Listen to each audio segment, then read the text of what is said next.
I'm delighted to nominate Adam Fergusson as Freeman in the City of Bath.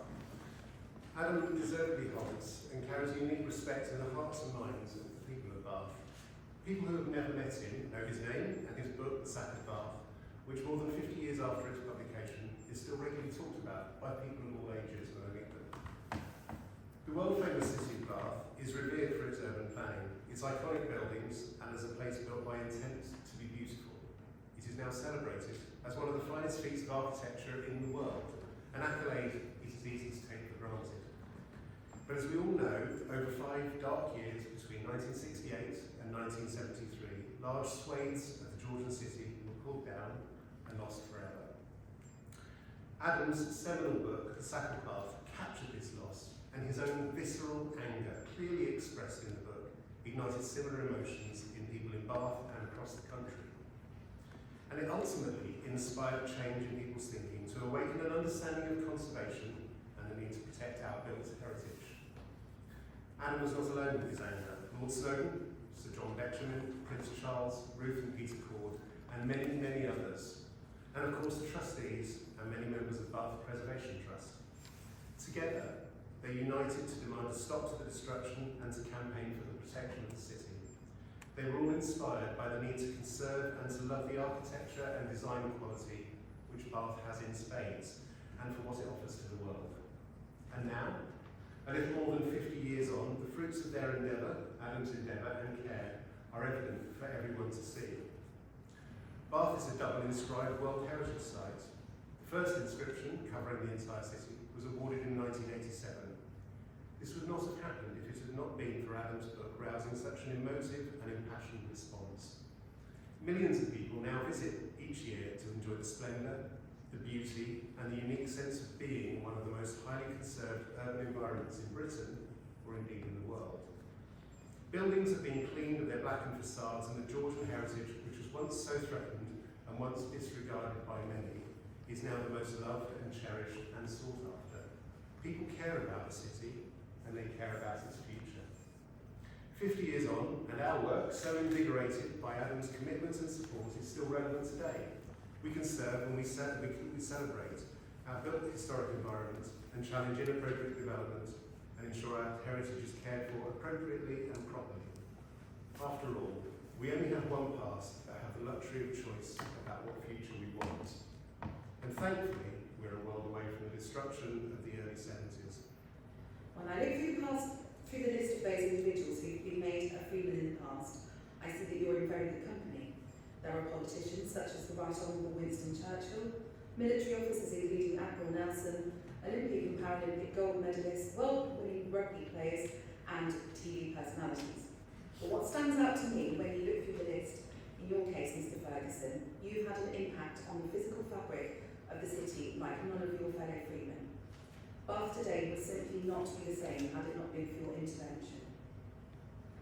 As we look back, it seems unbelievable that so much of the historic Georgian architecture of the city was lost in the name of progress and regeneration.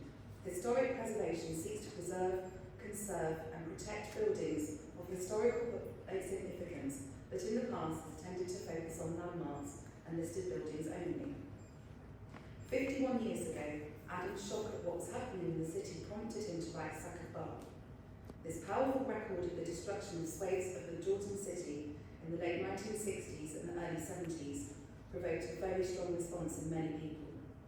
The Sack of Bath was able to bring the situation to the attention of a national and international audience, and his book served to bring the demolition to an end.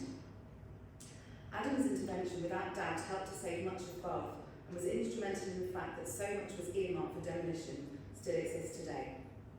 It isn't an exaggeration to say that this was a moment which changed the national perception of the value of historic buildings. This was the start of a chain of events which, after a lengthy process, resulted in the City of Bath being inscribed in the UNESCO World Heritage Site list in 1987.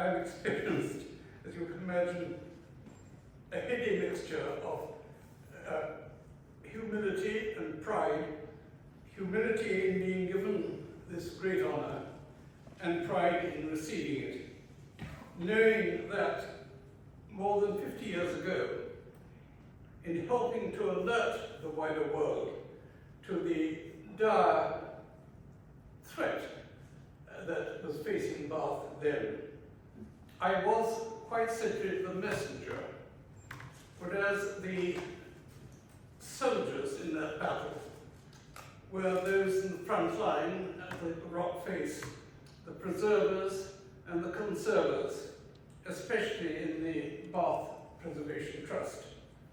They were the significant actors, I'm changing the metaphor, in what was a remarkable architectural drama.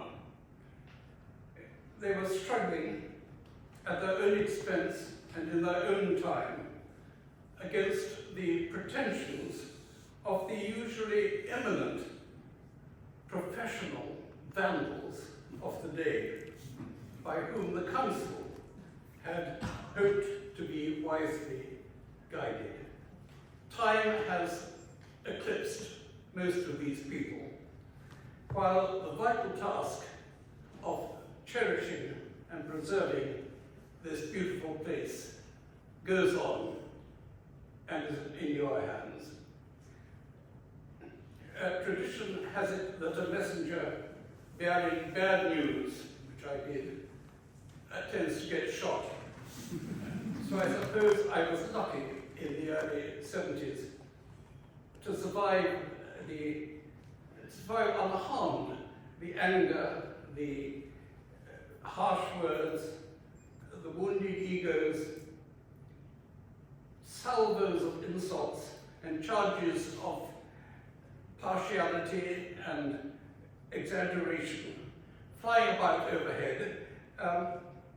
But back then, adrenaline was flowing pretty freely. There were many harsh words said, but many heads rose bravely above the parapets, and enough people minded and understood. And now surely everyone is glad that Bath changed course. Beautifully done. And it's built really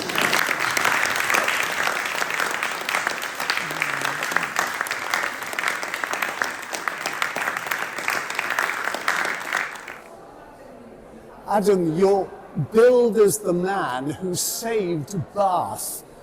How are you feeling now, having been given this honour? I feel immensely proud of having been paid a compliment like that. But I say again and again that the people who really saved Bath are the preservers, the conservers, the people who are working with the Preservation Trust, and all sorts of people. All I did was, as I said today, I was the messenger. I alerted the world, if you like, or certainly the country, to what was happening here. But no, I was not the savior. I was simply awakening people to what was happening. And of course, Bath became such a scandal that it, in due course, all the correct steps were taken to preserve all these wonderful buildings. And it is now a wonderful place.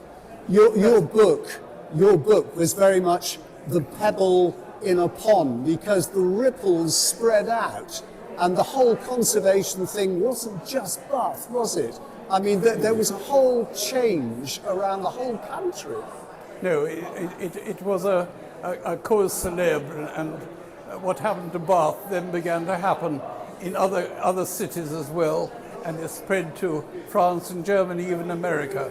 The whole idea of the conservation of whole cities became a new idea, which was obviously terribly important. And I suppose, yes, we started it.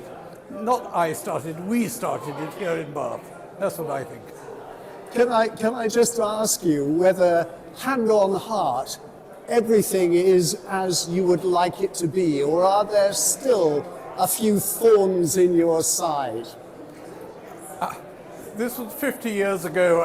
50 years ago, I might have found there were still some thorns, but no, it's too long ago. I'm too old.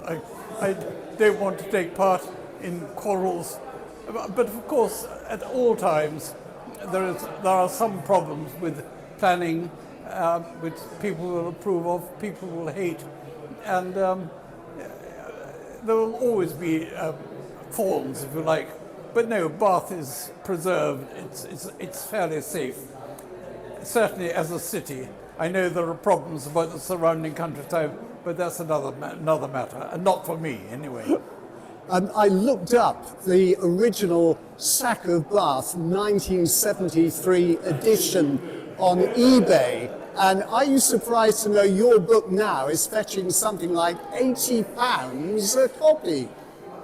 I wish I had some old copies I could sell in that case. Congratulations. Thank you so much.